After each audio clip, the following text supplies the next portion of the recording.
राजकुमार सिद्धार्थ से महात्मा बुद्ध तक का सफर। गौतम बुद्ध, जिन्हें पहले राजकुमार सिद्धार्थ के नाम से जाना जाता था, उसका जीवन प्रेरणा और त्याग की अद्भुत कहानी है। उनका जन्म लुम्बिनी, नेपाल में हुआ था और वे शाक्य गणराज्य के राजा शुद्धोधन और रानी माया देवी के पुत्र थे। सुख सुविधाओं से घिरा बचपन, सिद्धार्थ का बचपन वैभव और विलासिता से भरा हुआ था। उन्हें हर तरह की सुख सुविधाएं प्रदान की गईं ताकि वे जीवन के दुखों से अनजान रहें। 29 वर्ष की आयु तक उन्हें महल के बाहर जाने की अनुमति नहीं दी गई थी। दुनिया की कड़वी सच्चाई से परिचय। एक दिन सिद्धार्थ को महल से बाहर निकलने की अनुमति मिली। उन्होंने 4 दृश्य देखे: एक बूढ़ा व्यक्ति, एक बीमार व्यक्ति, एक मृत व्यक्ति और एक साधु।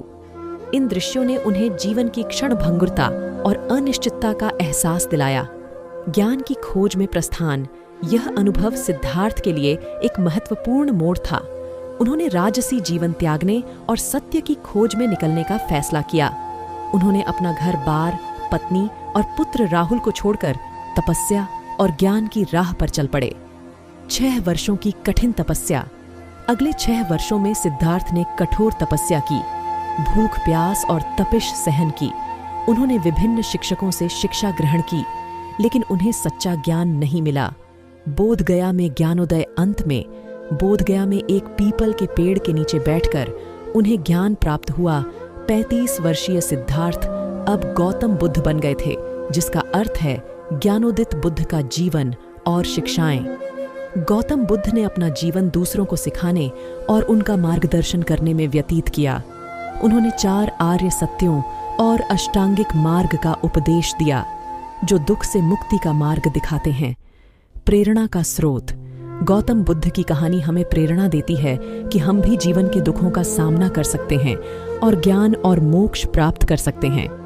उनकी शिक्षाएं हमें करुणा, प्रेम और अहिंसा का मार्ग दिखाती हैं। निष्कर्ष, गौतम बुद्ध की कहानी आज भी उतनी ही प्रासंगिक है जितनी कि सदियों पहले थी। वे पूरे विश्व में लाखों लोगों के लिए प्रेरणा और मार्गदर्शन का स्रोत हैं। यह कहानी हमें सिखाती है, जीवन में सुख दुख आते जाते रहते हैं। हमें मोह माया से मुक्त रहना चाहिए। सच्चा सुख ज्ञान और मोक्ष में ही मिलता है। हमें दूसरों के प्रति करुणा और प्रेम रखना चाहिए। हमें अहिंसा का मार्ग अपनाना चाहिए। गौतम बुद्ध की प्रेरणा से हम सब एक बेहतर जीवन जी सकते हैं और दुनिया को एक बेहतर जगह बना सकते हैं।